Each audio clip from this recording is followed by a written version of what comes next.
I still remember the first time I saw it. The message that made my heart stop cold. It wasn't a text meant for me.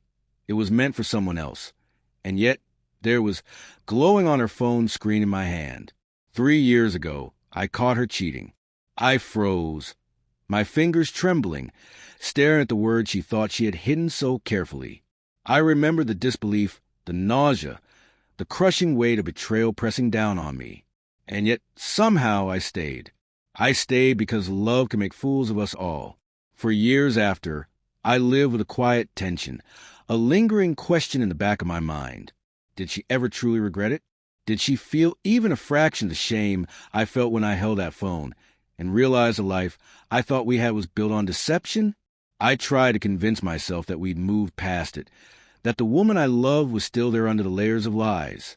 But sometimes, late at night, I would wake to the smallest signs. The sudden glance at her phone, a muted laugh that didn't include me, a hurried excuse to step out for work when she didn't need to. I learned to read the subtle signs. The slight hesitation before answering calls, the defensiveness at innocuous questions, the faint scent of someone else's perfume lingering on her coat when she hugged me. My mind became a battlefield of doubt and hope, constantly questioning, constantly waiting for confirmation that I wasn't imagining things. I loved her, but every instinct told me she was capable of betrayal again. And then today came. I was scrolling through emails at my desk when a subject line made my chest tighten. "Your presence requested." It was from her. The body of the email made it clear she was getting married. To him, the same man, the same one I had caught years ago. And in some inexplicable twist, she wanted me there. I laughed at first, a short, bitter sound that made my coworkers look up. She wanted me at their wedding? After everything? After the nights I spent questioning my worth, replaying every small memory, wondering if our entire life together had been a lie? I felt the anger rising in me, hot and raw, and yet beneath it all was a deep, aching hurt. The pain of knowing that the woman I had loved, the woman I had trusted with my soul, had never fully belonged to me.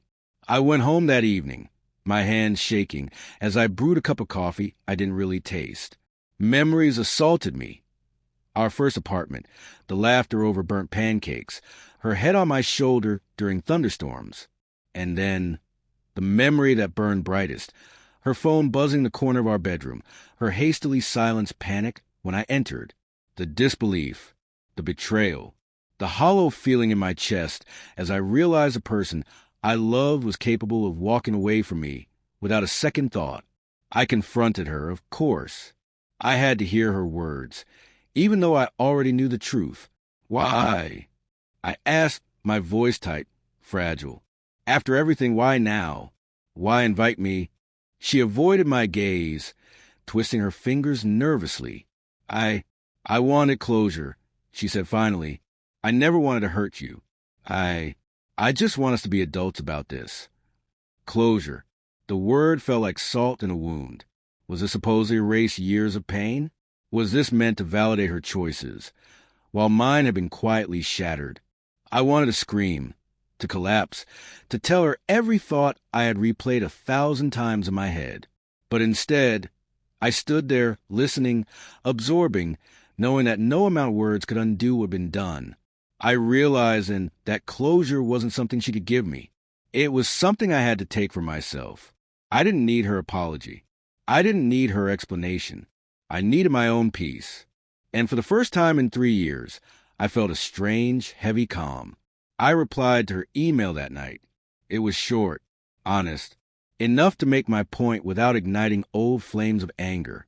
I won't be attending, I wrote.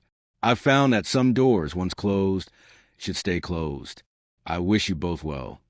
Sending it felt like exhaling after holding my breath underwater for decades. A quiet relief washed over me, mingled with lingering sorrow. I was letting go, not of love, because that part of me would always exist, hidden in the past, but pain, betrayal, and the illusion of what could have been. Walking away from her wedding was my first act of reclaiming myself. Every step forward felt weighted with memory, yet lighter with self-respect. I knew I would carry scars, reminders of trust broken, of heartbreak endured. But I also knew that I would survive, that I could love again, more wisely, more fiercely, with boundaries I should have insisted upon long ago. Sometimes, life doesn't offer catharsis we hope for. Sometimes, the people we trust most hurt us the deepest. But sometimes, just sometimes, we find strength in choosing ourselves, in letting go, and in finally stepping out of the shadows of betrayal. And in that choice, we find a quiet kind of freedom that no wedding invitation could ever take away.